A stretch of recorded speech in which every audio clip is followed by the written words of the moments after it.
Hey guys, good morning. Time check 1:20 in the morning. Since day off ko naman, tara, biyahe tayo. So yun na nga guys, papunta akong La Union ngayon. So from Bacoor to Pasay Partas, nag-grab na ako guys kasi nga maulan at napakaaga pa, wala pa masyadong masakyan. At ngayon Pasay to La Union, nag-bus na ako guys. Actually andito na ako sa La Union, hindi ko na pinakita sa inyo guys. At ito papunta na siya ng Nagilian. Pagbaba ko ng Nagilian, ayan, nilakad ko na lang papunta sa amin kasi nga highway at bahay malapit lang din naman. So yun na nga guys, pagdating ko ng bahay, may inayos lang ako saglit. Then umalis din, papuntang Agiwas kasi may check ako doon. At tara guys, biyahe tayo. Sakay tayo ng tricycle ngayon.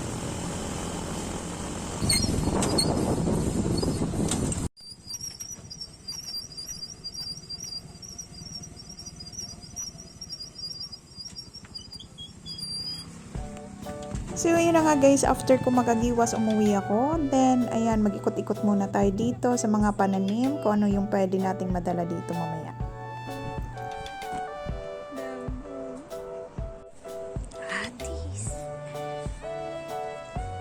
So yun na nga guys, nakita ko yung atis namin dito. Marami siyang bunga pero wala akong makuhang hinog. Alanganin pa, ang liliit pa ng bunga.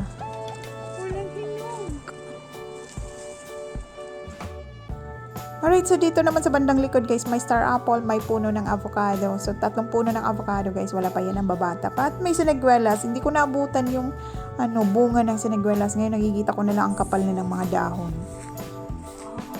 Kapal ng siniguelas. Bruno! So ito lang yung puno ng avocado guys na may bunga. At dahil nga may bagyo, malakas yung hangin, naglaglagan yung mga bunga niya guys. Ayan, namulot na lang ako.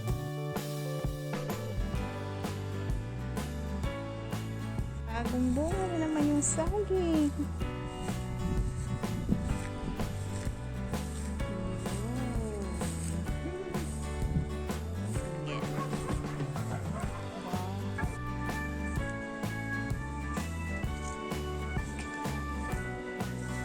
Daming bunga pero maraming sira.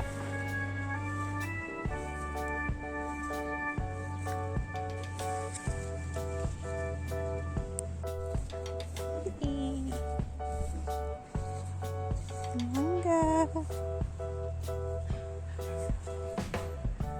Sa mangga naman guys, ito lang yung mangga na mumunga ngayon. At ito naman yung rambutan guys, ang dami ng bulaklak. So hindi ko na rin maabutan yung bunga nito.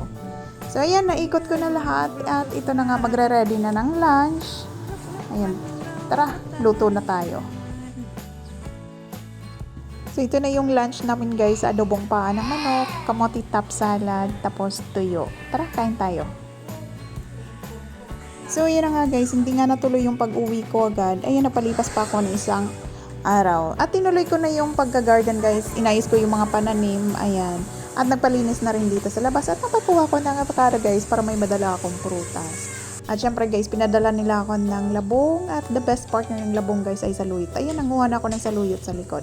Pag umuulan talaga guys, ayan, maraming saluyot yan.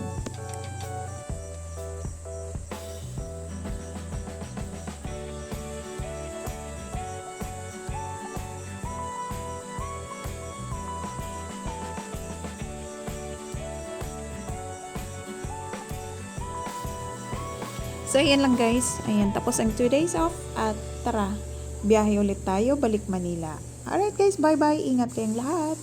Thanks for watching guys.